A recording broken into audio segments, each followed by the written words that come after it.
আসসালামু আলাইকুম রহমতুল্লাহ। কেমন আছেন সবাই? দেখতে দেখতে আমাদের খরগোশগুলো কিন্তু অনেক বড় হয়ে গেছে মাশাল্লাহ। ইতিমধ্যে দেখতে পাচ্ছেন যে সামনে আমাদের যে খরগোশটা বসে আছে হোয়াইট কালারের, এই খরগোশটা মাশাল্লাহ এখন প্রেগনেন্ট। ইতিমধ্যে আপনারা যে খরগোশগুলো দেখতে পাচ্ছেন, এখানে চারটার ভিতরে আমাদের তিনটা ফিমেল, একটা ছেলে। যাই হোক, ফিমেলগুলো সবটি প্রেগনেন্ট।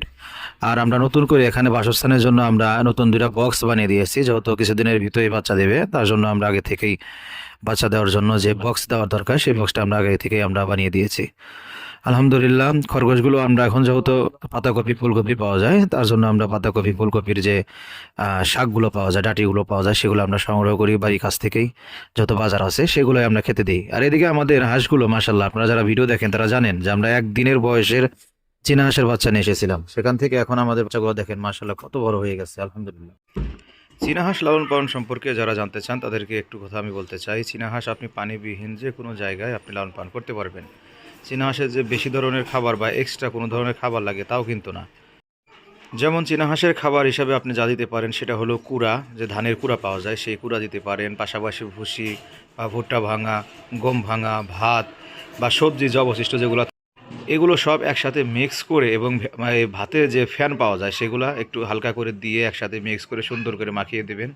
দেখবেন মাশাল্লাহ আপনাদের এই হাঁস দেখবেন কিভাবে খায়। এবং পাশাপাশি সপ্তাহে 2 থেকে 3 দিন বড় ধরনের যে নারিশের ফিড পাওয়া যায় সেই ফিডটা খাবারের সাথে মিক্স করে দেবেন। তাতে হাঁসের গ্রোথ এবং মনে করেন যে সব কিছুই একদম আলহামদুলিল্লাহ খুব সুন্দর থাকে। কেউ কেউ ভাবছেন যে পানি ছাড়া চীনা হাঁস কীভাবে লালন পালন করব। আসলে চীনা হাঁস পানি ছাড়াও লালন পালন করা যায়।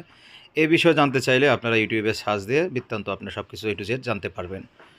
আর এদিকে আমাদের দেশি মুরগিগুলো যা দেখতে পাচ্ছেন, দেশি মুরগি মাশাল্লাহ সবটি ডিম দেওয়া শুরু করেছে। আবার নতুন করে আমরা ডিম বসিয়ে দিয়েছি। কোয়েল পাখি ডিম দিয়েছে, সেই ডিমগুলো আমরা ইনকিউবেটরে নতুন করে আবার বসিয়ে দিয়েছি।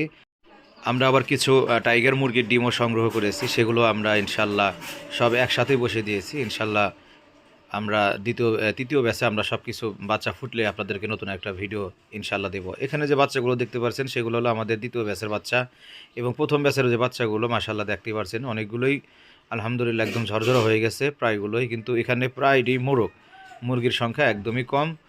আর যদি কারো পছন্দ হয় তারা আমাদের কাছ থেকে দেশি মুরগির বাচ্চা বা এরকম বড় সাইজের বাচ্চাগুলো আপনারা চাইলে আমাদের কাছ থেকে সংগ্রহ করতে পারেন।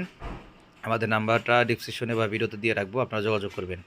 আমাদের কবুতরগুলো মাশাল্লাহ 3 জোড়া আছে, 3 জোড়ায় ডিম দিয়েছে, 3 জোড়া ডিমও মাশাল্লাহ দেখে জমেছে। ইনশাল্লাহ দেখা যায় এখান থেকে কী পাওয়া যায়। তো সবাই ভালো থাকবেন, সুস্থ থাকবেন। আজকের ভিডিওটা এই পর্যন্তই। ভালো লাগলে অবশ্যই লাইক, কমেন্ট এবং সাবস্ক্রাইব করবেন। আসসালামু আলাইকুম।